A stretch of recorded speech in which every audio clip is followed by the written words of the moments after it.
तो स्टूडेंट्स, आज हम पढ़ेंगे क्लास 9th का चैप्टर 4 और क्लास 9th नहीं क्लास 10th को ये वीडियो देखना है। और ये वीडियो केमिस्ट्री का बेस्ट वीडियो है ना। मतलब ये लेक्चर समझ में आ गया, मतलब केमिस्ट्री आपको पूरी समझ में आ गई, 9वीं 10वीं 11वीं 12वीं। तो ये वीडियो बहुत ही बेस्ट है आपका केमिस्ट्री का, क्योंकि केमिस्ट्री पूरी डिपेंड होती है एटम्स पे। तो आज हम पढ़ रहे हैं स्ट्रक्चर ऑफ एटम। देखो, एटम और ईश्वर यानी भगवान दोनों को देखना मुश्किल नहीं नामुमकिन है। ईश्वर के बारे में भी हम कल कल्पना करते हैं, देखा नहीं किसी ने, और एटम के बारे में भी हम कल्पना करते हैं, किसी ने देखा नहीं है। तो इसका स्ट्रक्चर बनाने के लिए अलग अलग साइंटिस्ट ने अलग अलग जो है काम करे, है ना। सबसे पहले जो है थॉमसन ने मॉडल दिया। तो थॉमसन साइंटिस्ट ने जो बताया वो पूरा पूरा सही नहीं निकला, तो उनके मॉडल को रिजेक्ट कर दिया। फिर बात आई रदरफोर्ड पर। रदरफोर्ड ने कुछ बताया गया, उसका भी थोड़ा सही निकला जितना थॉमसन का था थोड़ा, फिर वो भी रिजेक्ट हो गया। फिर आए बोहर, फिर बोहर को हमने सही माना।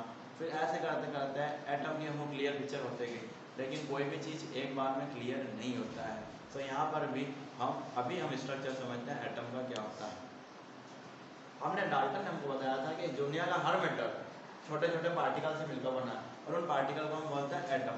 यानी कुछ भी, ये शर्ट हो, मैं हूँ, या फिर मेरा मार्कर है, या ये माइक है, या फिर ये बोर्ड है, ये सब छोटे छोटे पार्टिकल से मिलकर बने हुए हैं, और इन पार्टिकल को हम क्या बोलते हैं एटम्स। अब ये एटम दिखता कैसा है, इसकी हमने भारी कल्पना करी थी, तो उस कल्पना का एक छोटा सा हिस्सा है ये। तो सभी बच्चे जो यहाँ पर भी अपना सब काम छोड़ के पहले इसको देखेंगे।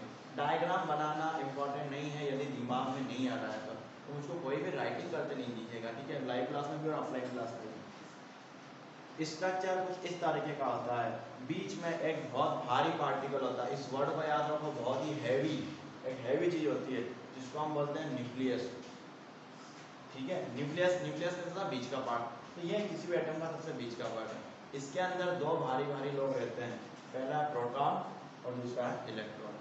प्रोटॉन पे प्लस चार्ज होता है। अब प्लस से आप ये समझते हैं कि माइनस की कोई भी चीज़ आएगी तो ये उसको अट्रैक्ट कर लेगा।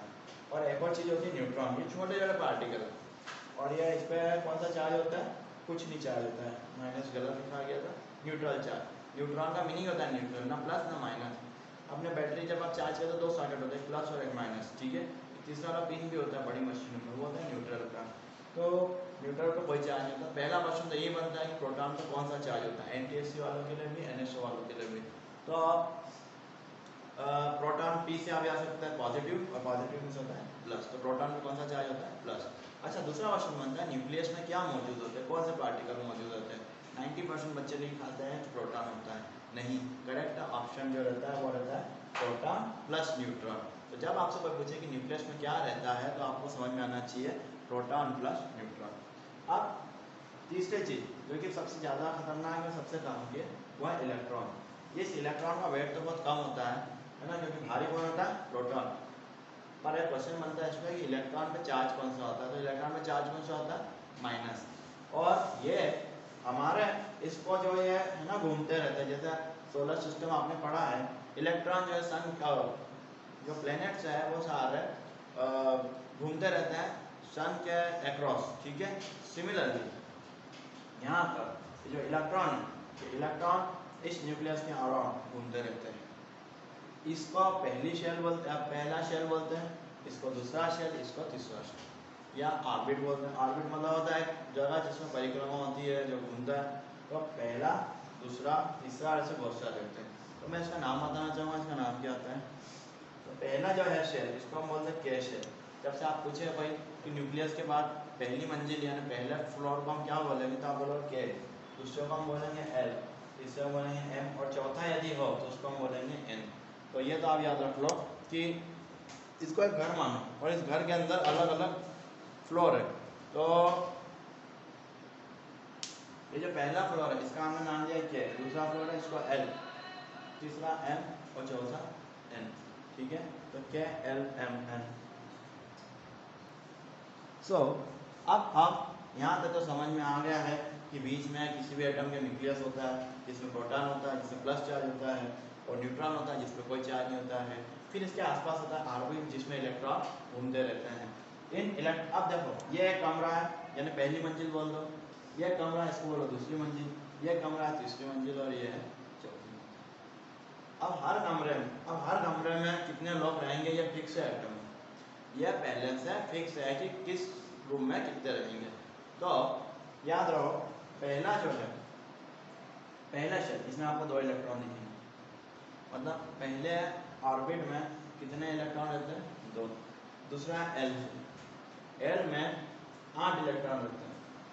तो कुछ किसी कोई आपसे पूछे कि पहले शेल में कितने इलेक्ट्रॉन, तो आप बोलोगे 2, उसके बाद 8 और उसके बाद 18 और फिर उसके बाद कितने होंगे। तो देखो इसका एक फार्मूला होता है, तो फार्मूला पता है क्या है, 2n²। n मतलब होता है कौन सी मंजिल या कौन सा शेल। जैसे मैं बोल रहा हूँ कि पहले इसमें कितने इलेक्ट्रॉन है, मैंने अभी तो आपको बता दिया कि 2 हैं, और आपको पता नहीं कि 2 हैं, तो इस फार्मूला को आपने याद रख लेना 2n²। n की जगह क्या रखना है आपको, 1 का स्क्वायर कितना होता है, 1 × 1 1 1 2। तो पहले से आपको कितना आंसर मिल गया, 2। अब हम दूसरी बात करते हैं। दूसरा है, यदि आप मुझसे पूछोगे कि सर दूसरे इसमें कितने होते हैं, तो मैंने कहा अभी 8, पर आप भूल गए, तो आपको ये फार्मूला लगाना 2n²। लेकिन आप किसकी बात कर रहे हो, दूसरी मंजिल की, तो n की जगह क्या रखना है, 2। तो 2 का स्क्वायर मतलब 2 को 2 बार लिखना है, 2 2 4 4 2 8। तो दूसरा इसमें कितना मिला, 8। तो आपको ये भी निकालते आ गया, दैट्स द बोहर निकालता ही, साइंटिस्ट बोहर का नाम याद रखना जिन्होंने बताया। अब आगे तीसरी मंजिल में कितने होंगे, तो n की जगह पे आपको क्या रखना है, 3। 2 × 3 × 3 3 3 9 2 18। तो तीसरा इस पे कितना हो गया, 18 इलेक्ट्रॉन। अब आगे बढ़ते हैं अपन, चौथे इस पे किसका होगा, आप मेरे से पहले करने की कोशिश करेंगे। 2 × 4 × 4 4 4 16 16 2 32 इलेक्ट्रॉन। तो इस तरह से आपसे n कैसे पूछा जाता है कि 5वीं फ्लोर में या 5वें शेल में कितने इलेक्ट्रॉन होंगे, तो you must know the formula and thus put the value of n and you get how much electron present in that particular shell. Okay, so ये तो आपको समझ में आ गया था स्ट्रक्चर कैसा होता है। न्यूक्लियस के अंदर प्रोटॉन प्लस न्यूट्रॉन, प्रोटॉन पे प्लस चार्ज, न्यूट्रॉन पे 0 चार्ज और बहुत भारी, है ना। इसके बाद शेल जिसको नाम है K11 और हर शेल का पर्टिकुलर नाम, तो 8 18, ठीक है। सो इलेक्ट्रॉन का कौन सा चार्ज होता है, माइनस। कितने इलेक्ट्रॉन रहते हैं, फार्मूला हमारे पास 2n²। सो ये था स्ट्रक्चर ऑफ एटम। अब हम स्टडी करेंगे कि किस एलिमेंट में कितने इलेक्ट्रॉन, प्रोटॉन और न्यूट्रॉन रहते हैं।